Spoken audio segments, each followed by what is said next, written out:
the Jungle Book.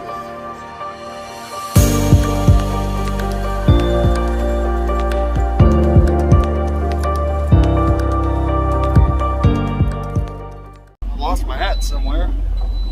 Looked all over the truck. I don't know what happened to it. And it's time to roll down to Houston.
Well, I made it down here to Houston. So that would get me in the door and get me unloaded. I got to get up to San Antonio by 0600 tomorrow morning, and then hopefully take like a split break and then get back down to Houston and take another full 10. And then that next load picks up in Houston at Anheuser-Busch, going up to Little Rock for the next morning. So it's kind of a slow week, but at least I know what I'm doing. It's Monday now. This load finals on Tuesday. The next picks up on Wednesday, and then that other load delivers on Thursday in morning in Little Rock, which means they'll have me do some kind of weird little thing, you know, either a quick run out to Memphis and back or something like that, and then go home, either, you know, unless they just don't have any freight, because sometimes that happens. Get up there on a Thursday and they don't have any freight moving out, so they'll just say go home. So we don't know how that's going to roll out yet, but that's how it sits as of now.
Later, I get to go get my bills and all but to San Antonio. I got to double check here because this light was red when I pulled into it, which probably means the light system's broken, but they didn't give me specific instruction on that.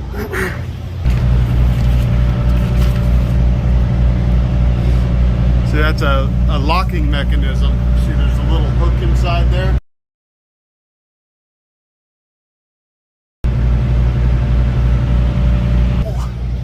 If that thing is engaged and I try to pull away, you're talking tens of thousands of dollars in damage. So if the light's red like that, I gotta make sure that that lock's not engaged so I don't tear something up, and then I'm good to pull out.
So I got to San Antonio and I'm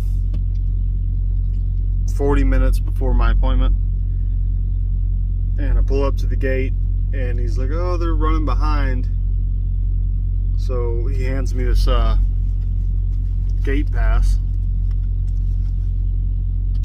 sends me up to, they got a little crummy dirt drop yard here about a block and a half away, and they're gonna give me a call when it's ready. So it's one of those times where I'm glad they allowed for some exceptions on there as far as the DOT goes for the logs, because I started my day at 4 o'clock this afternoon. It's almost 6, and that's 14 hours, and that's used to be the limit. You had 14 hours, you could drive 11 hours within those 14 hours, and that was a big problem, because you know, sometimes you get held up at places. Like, it took 4 hours at that last place it shouldn't have. Or, you know, sometimes like this situation, I was kind of left a little too far out from Houston to get in there early enough to take, you know, be fresh off a 10-hour break. So I had to start my day at, you know, 4 o'clock in the afternoon, which gives me almost exactly 14 hours to get in here and be on time. So what I can do is, they have it used to be 2 and 8, but now you can do a 2 or a 3 and a 7 or an 8. So what that means is, if I take at least a 2-hour break somewhere, that can reset my 14-hour clock with whatever I haven't driven yet. So like today I've worked 10 hours, so I still have 4 hours left on my 14. Is that what it says here? Yeah, about 4.5 hours left on my 14. Where technically I've started my day 14 hours ago. I took a little break there at that receiver, that first receiver, and that kind of reset my 14. Because I had only driven 4 hours at that point, right? So, you know, I had 10 hours when I left Houston, and then I drove another 3 hours to get here. Left me with close to 5 hours, and then it's been another half hour or so. So I have 4.5 hours left on my 14, which means as long as it doesn't take them 4.5 hours to get me into the door over here, I can legally drive over there, get into the dock. And then if it takes them all day to unload me, that's fine, because they made it's legal for me to leave their technically off-duty drive to, it's called the Safe Haven Law, where I can, because they're not going to let me sleep on their lot, I can leave their lot and go find somewhere safe to park.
couldn't tell that guy ahead of me. He was rookie, didn't have any experience. He's having a hard time. It's a pretty tight space, but you know, the other guys are sitting there getting impatient with him, honking the horns and stuff. It's like, get out and help the guy, you know? You ain't gonna get it done any faster getting frustrated sitting there honking your horn. It's like everybody was a rookie at some point, man. I fell asleep because I've been up since 6 o'clock or 4 o'clock yesterday afternoon, and it's noon today. And I woke up like 15 minutes ago. I saw that I had a single phone call from them an hour ago. So I walked up to the office. So yeah, I got a phone call like an hour ago. I fell asleep. He's like, well, if they called you, your bills are probably in the trailer. I'm like, okay. You just gonna let me sit in the door all day, or? He's like, well, we called you. It's like, yeah, you called me one time an hour ago. He's like, well, it ain't our fault you fell asleep. It's like, alright, gotcha. And I left.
I'm finally done for the day.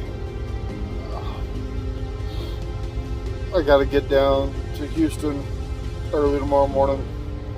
Well, not early, by like 9, but it's a 3-hour drive, so I'll have to start pretty early. And then, depending on how quickly they get me loaded, I'll run up towards Little Rock or end up breaking in Houston again, so I can get the thing delivered on time. We'll see how it goes. It's a problem for tomorrow's rider.